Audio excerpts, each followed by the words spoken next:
Hanggang kailan ka ba dapat tumigil mag-line breed at mag-inbreed?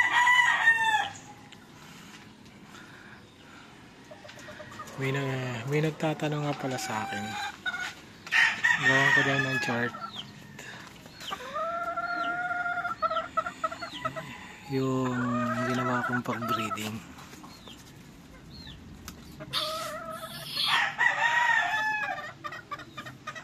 Ngayon, susubukan ko paliwanag, boss.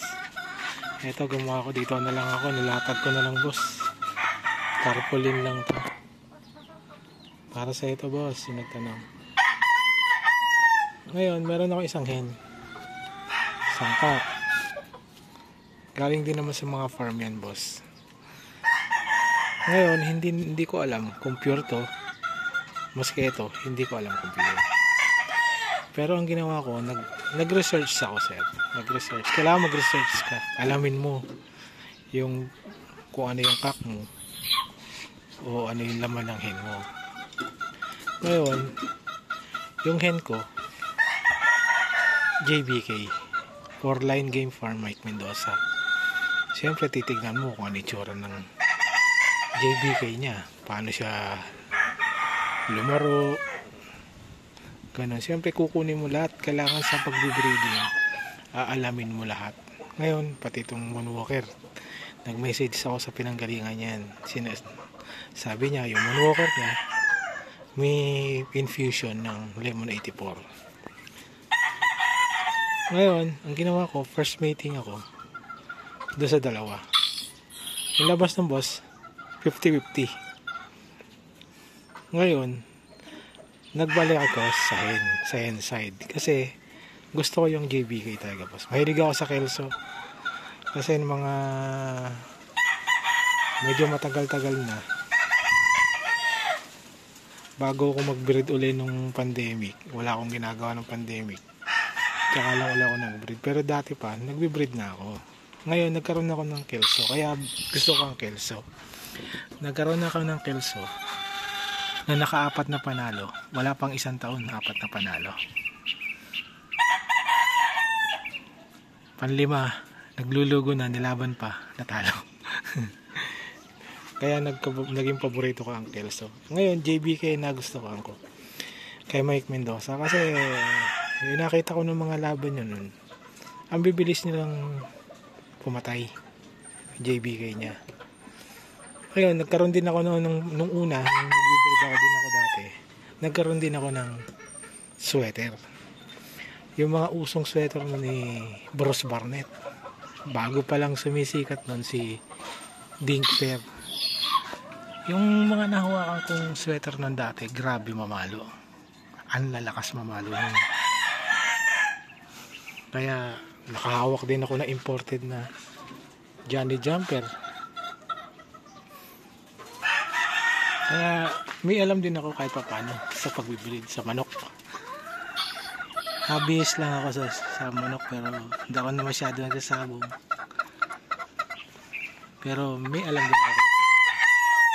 Hilig ko talaga siya. Ewan ko ba kung bakit. Ngayon, boss, concentrate tayo. Balik tayo dito. Kinuha ko yung phenotype. Ibig sabihin ng phenotype, yung panglabas na anyo. Yung ano itsura ng isang manok. Tinignan ko yung JBK ni Mike Mendoza. Yun ang pinagbasihan ko. Kung ano yung itsura ng JBK niya, yun ang pinili ko. Binalik ko ngayon sa inside. Dito, sa 50-50, maraming lumabas talaga na iba-iba, sir. Merong henny, merong kulay binabae pero lalaki, pero kulay binabae. Merong malalaki. Kala mo hindi pansabong, talaga ang lalaki niya. May maayos, pero merong isang lumabas na kamukha lang ng JBK ni Mike Mendoza. Pakita ko sa inyo yan, ha. Pakita ko na yan, pero papakita ko ulit. Ito yun, no? Yung 50-50.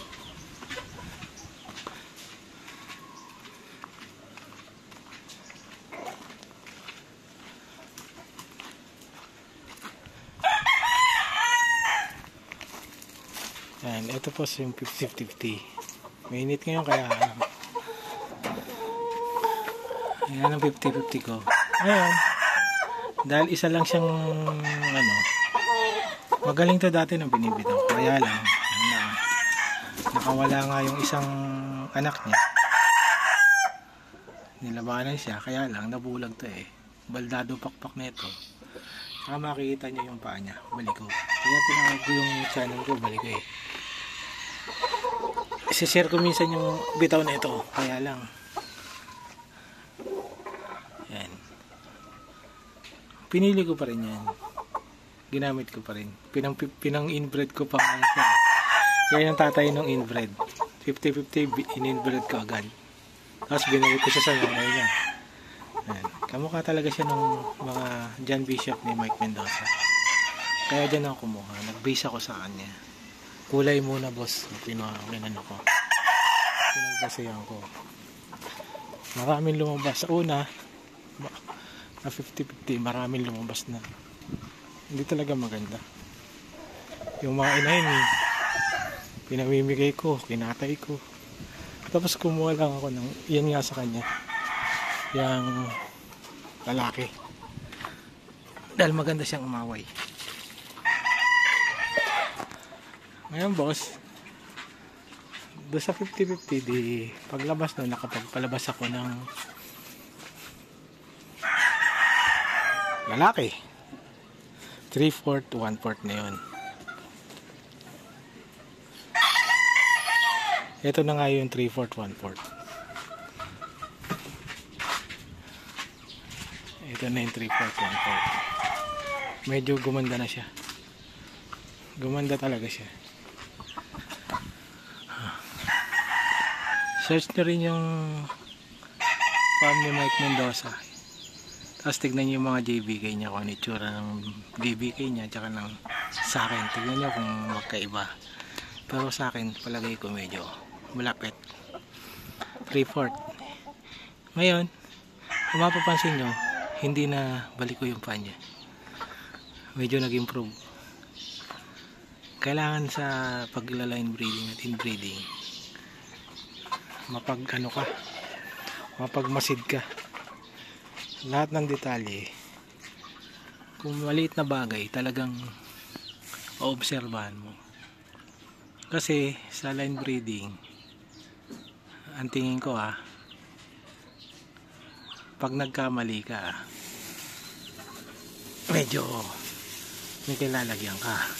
Marami talagang masisira. Gaya na sinasabi ko nun sa isang video ko na, diba sabi ni isang idol ko, si Opak, yung maestro niya, Mila Chica yun eh. Kailangan magkaroon ka ng isang family na medyo mailap. Ngayon, pag meron ka ng family na mailag yun, boss, ayaw magpatama. Ito yung sinasabi ko sa inyo. Nasa age na yun eh. Nasa, kumbaga, alanganin na, balag ng alanganin. Mailap talaga yung mga manok na yun. Papakita ko sa inyo yung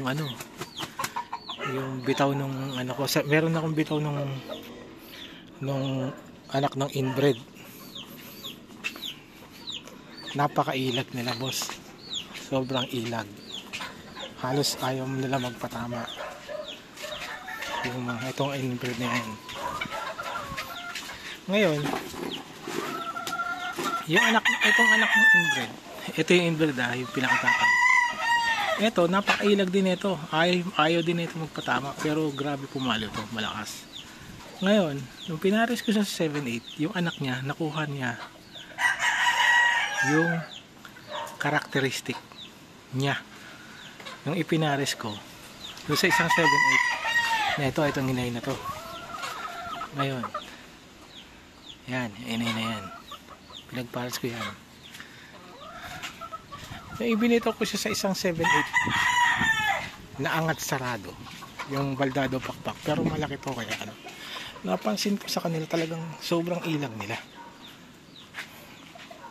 Nagsa-side step, pumapalo. Hindi naman tumatakbo, matapang din. Ito yung dalawa. Ito.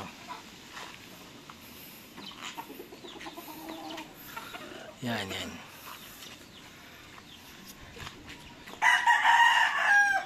Maayos sila. Kaya lang, eto, sinasabi ko sa'yo, dapat particular ka sa isang bagay. Dapat, ano ka, medyo common sense din. So, kung may common sense ka, boss. Kasi, nung ipinagpalis ko to doon sa isang 7-8, lahat sila, namana niya, yung katangian nito. Ibig sabihin, boss, medyo malapit-lapit ka na sa katotohanan. Yung jeans nito medyo lumalapot na. Yun ang ibig ko sabihin. Ngayon, dapat mo ba sundin yung sinasabing itong mga pattern na to? Ito? Kailangan mo bang abutin yung 7-8? Kailangan mo bang mag 50-50? Importante, pero dapat magiging observant ka. Yung maliliit na detalye dapat iniintindi mo, common sense.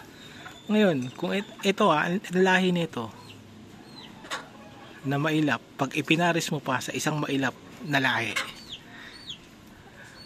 baka malamang at malamang takbuhan ka nito. Yun yung ibig kong sabihin. Kasi ang naturalesa ng ibon, meron silang tinatawag na fight or flight. Lalaban ba sila o tatakbo? Ngayon, kung ibibreed mo yung isang maiilag na manok, sinasabi nating mailap, sa isang mailap din lalahi, malamang sa malamang tatakbo ang kanyan. Kaya dapat pag magla-line breed ka tsaka mag-i-inbreed ka, kailangan observant ka. Ngayon, ang obserbasyon ko lang, sir, ganito.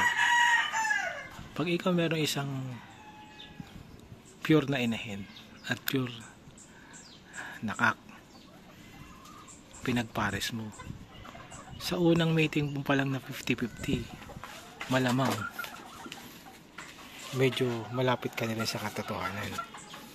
Magkakamukha na sila. Hindi kagaya ko talaga, mga crosses lang na nakuha ko. Kaya yung pattern na sinasabi ko, hindi mo dapat sundin. Dapat magiging observant ka. Titignan mo yung laro nila kung nagkakapere-pereho na. Kasi hindi mo masusukat kung lumalapot na yung dugo nila. Walang makakasukat niyan. Ikaw lang. Kailangan mag-observe ka. Kung sa 50-50, nagkamukha na sila, ang style nila halos nagkakapare-pareho na. Ibig sabihin, malapit-lapit ka na sa katotohanan. Huwag kang sosobra na doon, boss. Yun ang ibig ko sabihin dyan.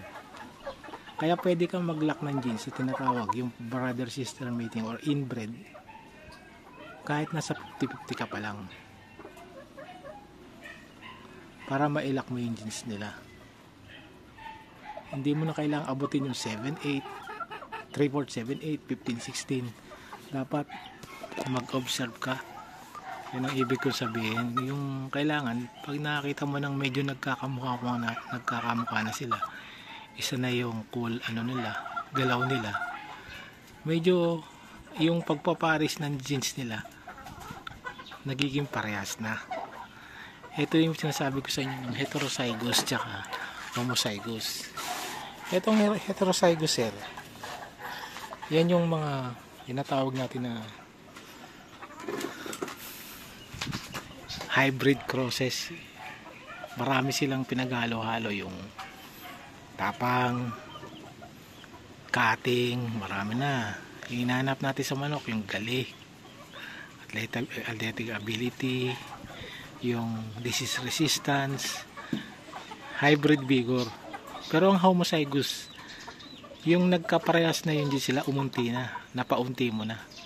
Ang isang terms pa pala ng pure sa mga nagpapalahi ay homozygous. Yun ang sabi ng pag homozygous na yung manok mo, ibig sabihin yung karakter nila nagpapare-parehas na, Kumbaga, halimbawa, meron kang napalabas na manok. Kahit nakatalikod ka, alam mo kung gagawin niya. Ganon. Kumbaga, kahit nakatalikod ka, alam mo ang palo na gagawin niya. Kasi para bang may signature move na sila. Particular na yun. Nasa kanila na yun. Hindi na yung maalis sa kanila. Yung isa pang sinabi ng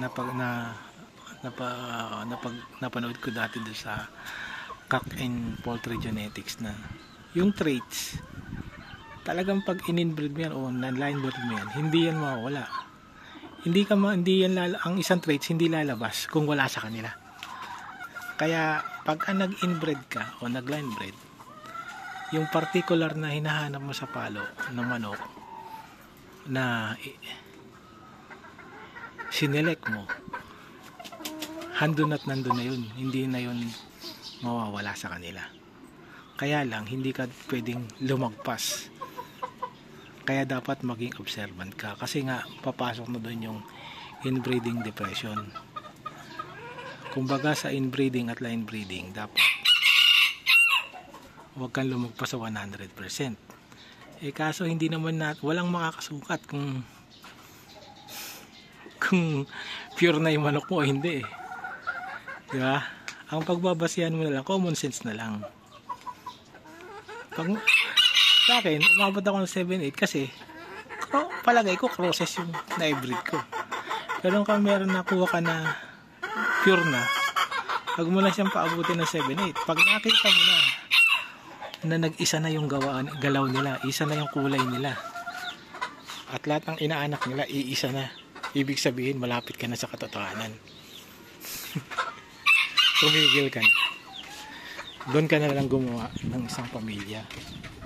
Yun sinasabi ko, na gagawa ka ng isang pamilya na medyo mabilis lumaki, magaling mangitlog, mababait. Yun, sila na lang yung pagpaparisin mo. Kaya hindi ako gumagawa ng church boss eh.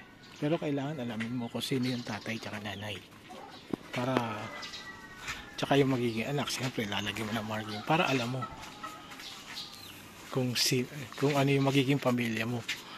Nagaya na ito boss, ito yung dalawang anak nito, ang gagaling umilag. Ngayon lahat ng inanak nito, mamarkingan ko na sila o lalagyan ko sila ng leg band na isang kulay lang. Iseset ko sila sa pamilya na sila yung pamilya ng mga speed at saka maiilag na mga athletic. Ayan, mula dun sa pinagpares ko na nanay, yan, alam ko na kung ano ilalabas nito. Pag pinares ko sa inbred, ang magiging anak nito merong bilis tsaka athletic ability. Ngayon alam ko na yung characteristic na nitong mga to. Yan, iseset ko na siya as family. Pag meron akong halimbawa meron akong lumabas na 7-8 na mabagal, alam ko na kung saan kanila siya papasok. Ganun lang po, ganun lang yung paliwanag ko dyan, yung intindi ko. Kaya yan, panoorin nyo yung bitaw ko. Meron akong account sa Bilibili para makita nyo yung kung paano lumaro to. Hanapin nyo Jaime Jacobo Bilibili account. Meron ako in-upload na 4 na video. Yung dalawa doon, kabibitaw ko lang doon sa 7-8, pero malaki yung 7-8 eh, kaya ayaw ibitaw yung pa eh. Pero makikita nyo, napakabilis talaga nila. Galing galing ng ano nila, ng iwas. Siyempre may kulang din. Alam niyo naman ng breeding, trial and error. Kailangan magaling kang magtimpla. Pero at least sinusubukan na. Naghahanap ka. Malay mo makachamba ka ng ginto. Tapos ganun lang naman yun eh. Pag nakita mo na yung yung hinahanap mo, tigil ka na. Yan. Mababait na tong mga to. Dati nun, grabe, nagkamanok ako ng mga super Superman fighter. Pinutulan ko ng ulo. Hindi, pinulong ko na yung mga ano ko, binatilyo ko. Ginalong ko na para tumapang. Tandaan nyo lang yun, boss. Ang tandaan yung terms, heterozygous, hybrid vigor, yung mga crosses yan, boss. Homozygous, another term ng mga breeders as pure. Yung variation, ibig sabihin, pag nag-crosses ka, lumabas ng napakarami kulay, iba-iba, ibig sabihin, variation. Yung pinagpares mo na hen at saka akak, hindi siya mga pure. Ngayon, kung meron kang pure na malapot-lapot na inahin at malapot-lapot na natandang, tapos nag-anak sila, halos magkakamukha na sila, hindi mo na kailangan yung dumating sa 7-8. Doon pa lang obserbahan mo na pag pare-parehas na sila sa 50-50 pa lang, may napili ka ng isang magaling doon. Halimbawa, may napili ka isang napakagaling, kompleto ng laro. Tsaka siyempre, kung ano yung laro ng tatay, yun din rin hanapin mo, kasi siyempre pipili ka naman ng kak na ano gusto mo yung laro. Pag nakapi na nung anak yung laro ng tatay, inbred mo na agad, boss. Inbred mo na sa mga anak niyang babae. Tapos yung magiging anak ng babae, yung pairing mo na brother and sister, yun ang gagawin mong panimpla. Kasi marami rin lalabas na hindi maganda doon. Meron lalabas siyempre na ano. Siyempre ikaw rin ang mamimili. Kaya nasa yun common sense nga rin ba sila. Kailangan mapagmasid ka sa mga ginagawa ng mga sa kilos ng manok mo na pinibreed mo. Titig mo rin, boss. Tsaka isang observant ko, pag nag-i-inbreed ka o nagla-line breed, pumili ka nung ano medyo malalaki na. Pumili ka na ng medyo maganda katawan, mataas ang height, para kasi habang nag-i-inbreed ka, siyempre may tendency niya na lumiit. Pero pag napansin mo na medyo lumalaki na sila ng lumalaki, ipares mo sa maliliit, kasi mahirap naman na maglaban na sobrang lalaki. Kasi ang inbreeding at line breeding, tandaan nyo, pagka nagpares kayo ng malaki at malaki, ang lalabas nun malaki. Nagtama yung genes ng malalaki, papunta yan sa malaki. Yan ang tatandaan nyo. Pag nagpares kayo ng matapang na manok at sobrang tapang na manok, maaring posibilidad din na matapang din yung manok, pero may posibilidad na man-fighter din yan. Ngayon, kung naglaban, halimbawa, nagpares kayo ng maiilag na manok, high strong, tinatawag nila, mailap. Pag pinarisan mo yun ng mailap, sigurado, hindi man, malamang sa malamang, baka takbuhan na rin kayo niyan sa sobrang ilap nila, dahil meron silang natural nga sinasabi niya, fight or flight. Is either lalaban sila o tatakbo sila. Tandaan nyo lang yun, boss, yung mga terms na yun. Tapos pairalin nyo yung common sense nyo pag nagbe-breed. Ako, hobby ko lang to, pero gusto ko rin sana, natutuwa ko naman ako sa mga lumalabas palabas ko, kaya gusto ko lang i-share para may matutunan din yung iba. Salamat, boss.